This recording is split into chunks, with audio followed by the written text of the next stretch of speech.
Hey guys, Max Rich here, and today I want to talk about syncing your left hand and your right hand. It's something a lot of players have trouble with. Your left hand, your fingers get to the string too soon, or your pick gets to the string too soon. Either way, they're not attacking the string simultaneously at the exact same moment, and it creates a lot of problems. You get dead notes, you get missed notes, you get missed strings, you get all kinds of stuff that you don't want.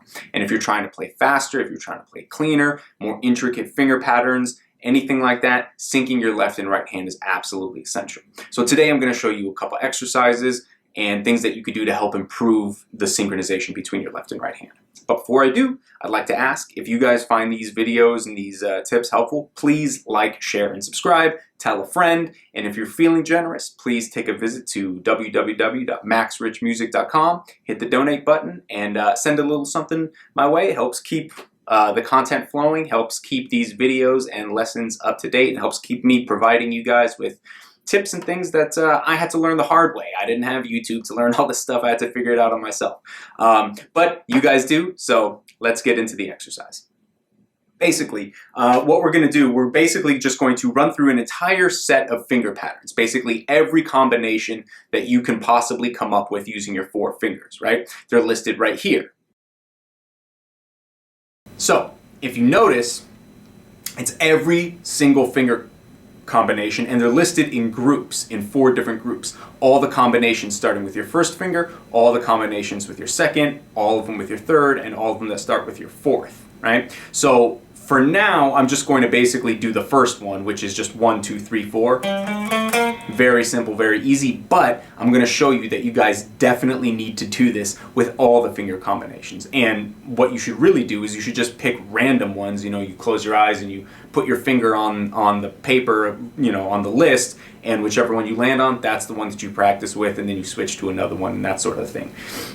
It will be challenging with 1, 2, 3, 4, but it is going to be way harder with more intricate ones like 2, 3, 1, 4 or 3, 1, 2, 4, that sort of thing.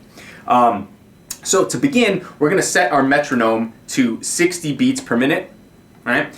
And what we're going to do is we're going to just accent the first note. Make sure that we are alternate picking down, up, down, up, down, up. We're going to play 16th notes going 1, 2, 3, 4 on the D string, 5th fret.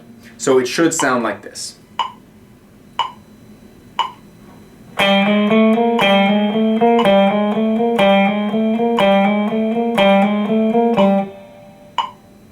Not too hard. I'm sure you guys can all do that. It's actually fairly simple. Now things start to get a little bit more challenging. What we're going to do, we're going to now accent the second finger. However, we're going to put that second finger on the downbeat. And we're still going to start on the first finger. So if we're playing 16th notes, think about this, if we're playing 16th notes, there's 4 notes per beat.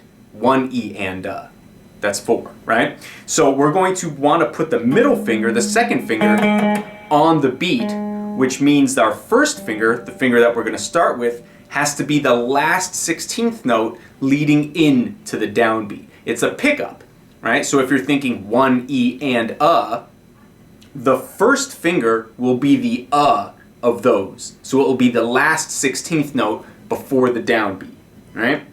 So I'm going to put the metronome on, and this is what it sounds like.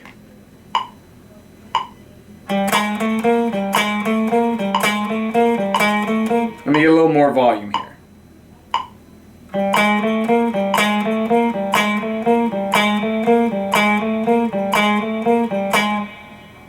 Right?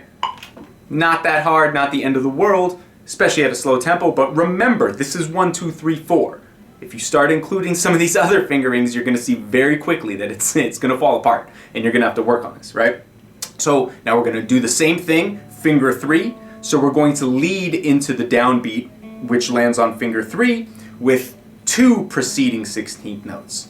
Remember, it's 1 E and So this is going to be and 1.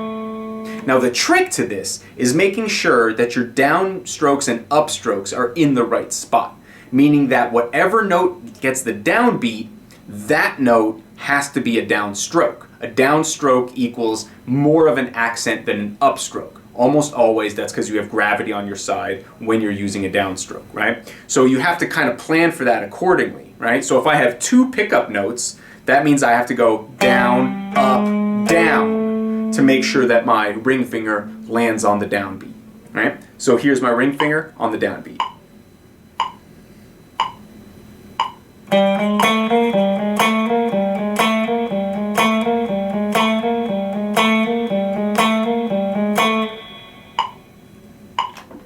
And there we have that. Now we're going to move to the pinky, right? And remember what I just said, you have to time it so that now our pinky lands on the downbeat, which means it has a downstroke. So we got to work backwards. If pinky's a downstroke, then ring finger's an upstroke, then middle finger's a downstroke, then first finger where we're starting is an upstroke. So we start on an upstroke so that we can land on a downstroke by the time we get to our pinky. Now we have 3 preceding 16th notes. So it's E and a 1, right? E and a 1, and we land on the pinky note. So this is what that sounds like.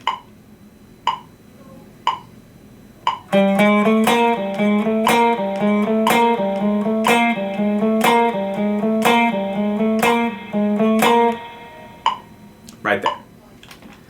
Once again, this is not that complicated, right? Because we're doing 1, 2, 3, 4. But if you pick a random one, like let's say 2, 1, 3, 4, right? Something like that. And you do the same exact thing, I won't go as slowly through everything, but if I accent the downbeat, the first note, which would be my second finger, this is what it would sound like.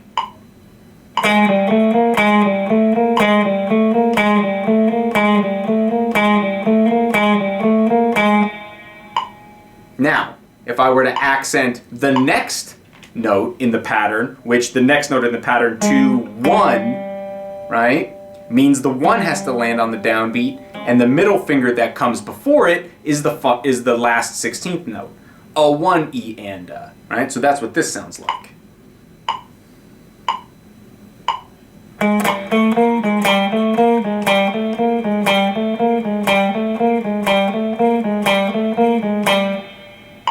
Moving on, now we're going to go to the ring finger, right? So that one gets 2 preceding 16th notes, and 1 sounds like this.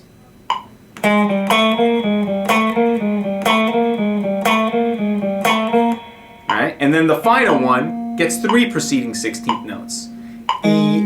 It'd be E and 1, right? So it sounds like this.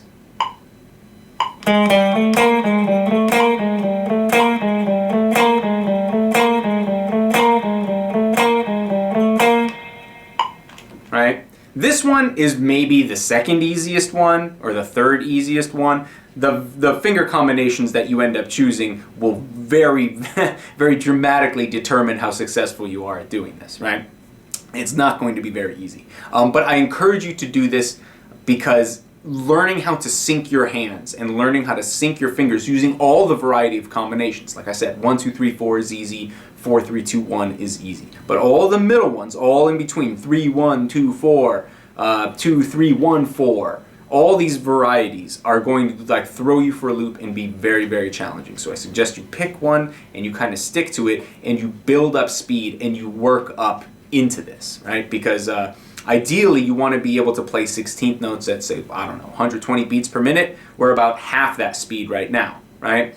And you could probably do something close to that at using fingers 1, 2, 3, 4. But once you start adding in all these finger combinations, things can get a little squirrely. So give it a shot, and hopefully it works.